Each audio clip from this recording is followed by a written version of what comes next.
கர்த்தருக்கு ஸ்தோத்திரம். இந்த நாள் தேன்துளி நிகழ்ச்சியிலே உங்களை நான் மீண்டும் சந்திப்பதில் அதிக மகிழ்ச்சி அடைகிறேன். இந்த நாளில் கூட ஆண்டவராகிய இயேசு கிறிஸ்து செய்த அநேக அற்புதங்களில் மிக ஒரு முக்கியமான இன்னொரு அற்புதத்தை நாம் பார்க்க போகிறோம். அவர் செல்கிற இடங்களெல்லாம் அற்புதங்களை செய்து கொண்டே போனார். இந்த நேரத்தில் லூக்காவின் சுவிசேஷம் 17ஆம் அதிகாரத்தில் ஒரு சம்பவம் சொல்லப்படுகிறது. 17வது வசனத்தில் பார்க்கின்ற வேளையில் 11வது வசனத்தில், பின்பு அவர் எருசலேமுக்கு பிரயாணம் பண்ணுகையில் அவர் சமாரியா கலிலேயா என்னும் நாடுகளின் வழியாக போனார். அவர் ஒரு கிராமத்துக்கு பிரவேசித்த போது குஷ்டரோகம் உள்ள மனுஷர் 10 பேர் அவருக்கு எதிராக வந்து தூரத்தில் நின்று, இயேசு ஐயரே, எங்களுக்கு இறங்கும் என்று சத்தமிட்டார்கள். அவர்களை அவர் பார்த்து, நீங்கள் போய் ஆசாரியர்களுக்கு உங்களை காண்பியுங்கள் என்றார். அந்தபடியே அவர்கள் போகையில் சுத்தமானார்கள். இந்த இடத்துல ஆண்டவராய் இயேசு கிறிஸ்து தனக்கு எதிராக வந்ததான 10 குஷ்டரோகிகளை சுகமாக்கினார் என்று பார்க்கிறோம். அவர் வருகிற பொழுதே இயேசு ஐயரே என்று அவரை நோக்கி கூப்பிடுகிறாங்க. அந்த காலத்தில் குஷ்டரோகிகள் பொது வழியிலே வந்து யாரையும் பார்க்கக்கூடாது. குஷ்டரோகம் அப்படியான ஒரு பயங்கர வியாதியாக இருந்தது. அவர்கள் பாளையத்துக்கு புறம்பே தான் வாழ வேண்டும்.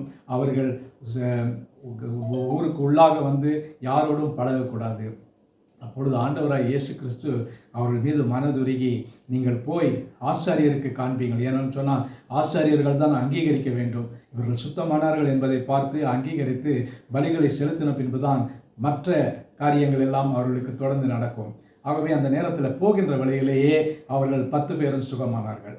இதில் மிக முக்கியமான ஒரு காரியம் என்னவென்று சொன்னால், 10 பேர் சுகமானார்கள். ஆனால் அவர்களிலே ஒருவன் மட்டும் திரும்பி வந்து ஆண்டவராய் இயேசு கிறிஸ்துவை பார்த்து சொல்கிறான். அவருடைய பாதத்தருகே முகங்குப்புற விழுந்து அவருக்கு ஸ்தோத்திரம் செலுத்தினான்.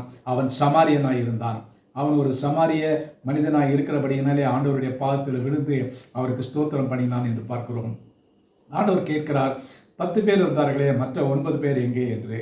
தேவனை மையப்படுத்துவதற்கு இந்த அந்நியனே ஒழிய மற்றொருவனும் திரும்பி வர காணுமே என்று அந்த நேரத்தில் அவர்களை பார்த்து அவர் நன்றி இல்லாதவர்களாக இருந்தார்கள் என்று அவர் சுட்டி காண்பிக்கிறவராக இருக்கிறார்.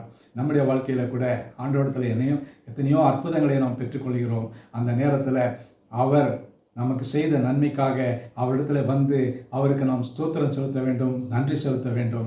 நாம் பெற்றுக்கொண்ட எல்லா ஆசீர்வாதங்களுக்கும் அற்புதங்களுக்கும் நாம் மறந்து போவோம் என்று சொன்னால் அந்த 9 பேரை போல தான் காணப்படுவோம்.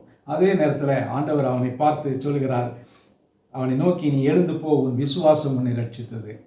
இந்த 10 பேரில் இவனுக்கு சுகமாச்சு. ஆண்டவராக இயேசு கிறிஸ்து அவனை பார்த்து சொல்கிறார், நீ போ, உன்னுடைய விசுவாசம் உன்னை ரட்சித்தது என்று சொல்கிறார். இந்த நாளில் கூட நமக்கும் இப்படிப்பட்டதான இந்த குஷ்டரோகிகளுக்கு இருந்ததான அதே விசுவாசம் நமக்கும் இருக்க ஆண்டவரை நோக்கி பார்ப்போமா? நல்ல ஆண்டவரே, நன்றியோட துதிக்கிறோம், ஸ்தோத்திரிக்கிறோம். இந்த வேளையில் கூட குஷ்டரோகம் என்கிறதான ஒரு பயங்கர வியாதியிலிருந்து ஆண்டவரே சுகமாக்கினீரே, அற்புதங்களை செய்தீரே, அதற்காக ஸ்தோத்திரம். அற்புத ஆண்டவராகிய உம்மை நன்றியோடு துதிக்கிறோம், ஸ்தோத்திரிக்கிறோம். எங்களுடைய வாழ்க்கையிலும் இன்றும் நீர் எங்களுக்கு அற்புதங்கள் செய்து கொண்டு இருக்கிறீங்க, செய்து வருகிறீர்கள். அதற்காக ஸ்தோத்திரம். அதற்காக நாங்கள் ஆண்டவரே அந்த ஒருவனை போல நாங்கள் நன்றி செலுத்த நம்முடைய பாதத்தில் வருகிறோம். மீட்பர் இயேசுவின் நாமத்தில் ஜெபிக்கிறேன் நல்ல பிதாவே, ஆமென், ஆமென். கர்த்தர் உங்களோடு இருப்பாராக.